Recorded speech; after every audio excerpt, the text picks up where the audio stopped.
আজকে রান্না করে ফেললাম গরম গরম পোলাও সাথে আলুর দম। আজকে সকাল থেকে হচ্ছে প্রচণ্ড বৃষ্টি। আজকে আমাদের নিরামিষ, শনিবার, তাই আমরা নিরামিষ খাই শনিবার সোমবারটা। তো আজকে ছেলের বায়না, আজকে আমি কিন্তু নিরামিষে কোনো ডাল পোস্ত খাবো না, আজকে আমাকে পোলাও আর আলুর দম করে দিতে হবে।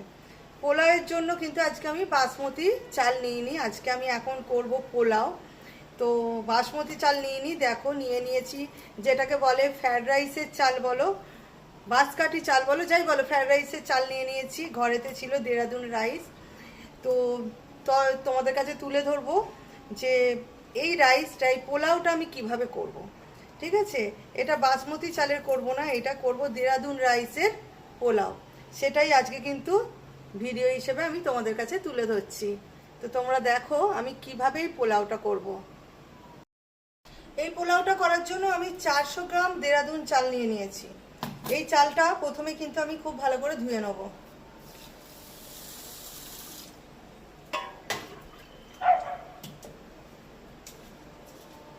চালটা খুব ভালো করে জলেতে কিন্তু আমি আগে ধুয়ে নেব। আর চালটা আমি যেহেতু 400 গ্রাম নিয়েছি, এই বাটি মেপে নিয়েছি। তো এই পোলাওটা যখন হবে ওই বাটি মেপেই কিন্তু জল নিতে হবে। যতটা চাল নিয়েছি সেটা ডবল করে জল নিতে হবে। তো চলো চালটা ভালো করে আগে ধুয়ে নেওয়া হলো।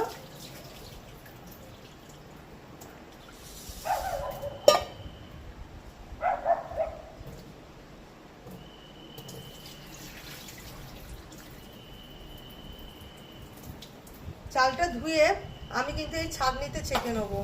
এই ছাঁকনিতে ছেঁকে নিলে জলটা ভালোভাবে বেরিয়ে যাবে।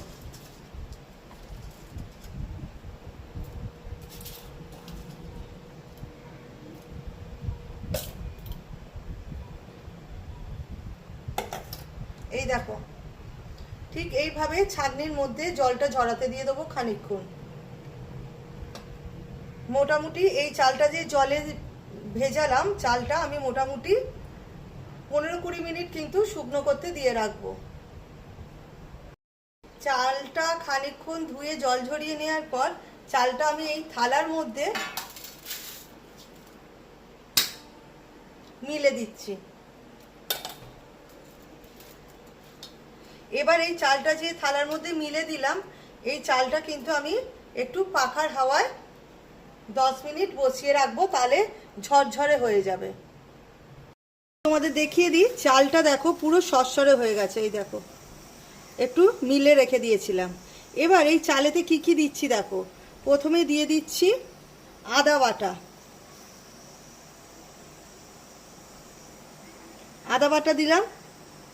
এতে দিয়ে দেব ঘি, 2 চামচ ঘি দেবো।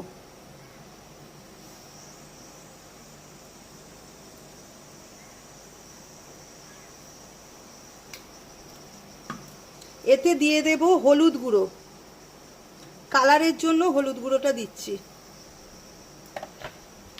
আর এতে দেব মিষ্টি। এটা কিন্তু যেহেতু মিষ্টি মিষ্টি করে খায়, পোলাও মানে মিষ্টি মিষ্টি, রাইসই বলো পোলাও বলো, মিষ্টি মিষ্টি খেতে ভালো লাগে, তাই একটু চিনির পরিমাণটা কিন্তু আমি বেশিই দিচ্ছি। কেন আমার চালটাও যথেষ্ট পরিমাণে বেশি, তাই চিনিটা একটু বেশি দিলাম। এবার এই সমস্ত কিন্তু মাখিয়ে নেব। আমি হাতে করেই মাখিয়ে নিচ্ছি, চামচটা ছোট, এতে মাখানো যাচ্ছে না। এই দেখো, ঠিক এইভাবে কিন্তু আমি কিন্তু এটা মাখিয়ে 10টা মিনিট রেখে দেবো আমি। দেখো খুব সুন্দর করে কিন্তু এইভাবে জমিয়ে মাখিয়ে নিতে হবে। এই পোলাওটা কিন্তু ছোট বড় সকলেরই খুব প্রিয়, তাই নাকি বাড়িতে? তো এবার দেখো আমি মাখিয়ে রেখে দিলাম, এটা খুব সুন্দর করে মাখিয়ে রেখে দিলাম। এইভাবে মাখিয়ে 10টা মিনিট কিন্তু রেখে দিতে হবে। এতে আরেকটা জিনিস অ্যাড করা হয়নি, যেটা আমি ভুলে গিয়েছিলাম, সেটা হলো আন্দাজ মতো লবণ। লবণটা খুব বেশি দেবে না, আন্দাজ মতো দেবে, নাহলে কিন্তু আবার নুন হয়ে যেতে পারে। ঠিক আছে, অল্প একটু নুন দিয়ে দিলাম, দিয়ে এবার এটা একসাথে মাখিয়ে নিলাম। সব কিছু তো কী মাখিয়েছি তোমাদেরকে দেখিয়ে দিয়েছি, শুধু লবণটা মাখানো একটু বাকি ছিল, লবণটা মাখিয়ে দিলাম, দিয়ে এবার এটা খানিকক্ষণ রেখে দেবো। দেখিয়ে দিই পোলাওটা কিভাবে করব।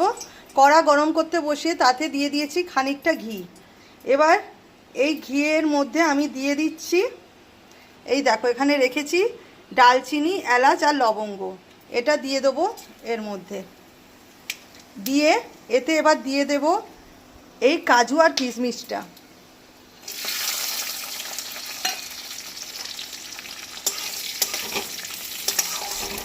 এই কাজু আর কিশমিশটাকে একটু ভালো করে আগে লাল লাল করে ভেজে নেব। কাজু আর কিশমিশটা কিন্তু খুব লাল লাল করে, কিশমিশগুলো একদম ফুলে উঠেছে। তো এবার এইগুলোকে একটা জায়গায় তুলে রাখবো। দেখো কাজু আর কিশমিশটা কিন্তু তুলে রেখে দিয়েছি ভেজে। এবার এখানে যে রাইসটা রেডি রেখেছি, এই রাইসটা এবার এই তেলের মধ্যে পুরোটা দিয়ে দেবো।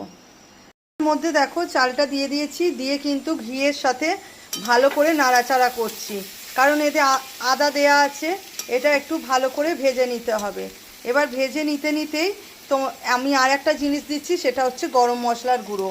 অনেকেই কিন্তু যখন সব মশলা মাখাচ্ছিলাম, মানে নুন, চিনি, আদা সব মাখাচ্ছিলাম ঘি দিয়ে, তখনও মাখিয়ে রাখতে পারো। আমি কিন্তু গরম মশলার গুঁড়োটা কিন্তু এখন দিলাম, ঠিক আছে। এবার আমি এটা খুব ভালোভাবে নাড়াচাড়া করে নিচ্ছি, একটু অল্প সময়ক্ষণ নাড়াচাড়া করে নিয়ে তারপর এতে জল দেবো।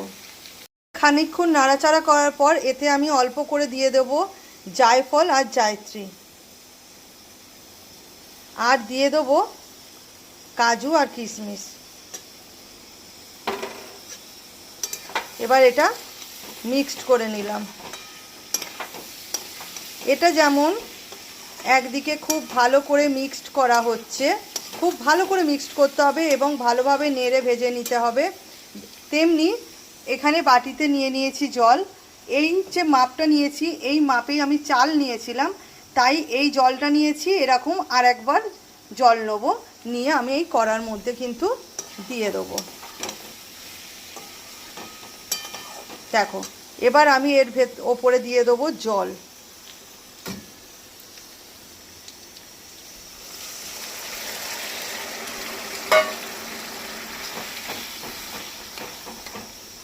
এতে সেমভাবে এই বাটিটা ঠিক অতটাই জল আবার দিয়ে দেবো।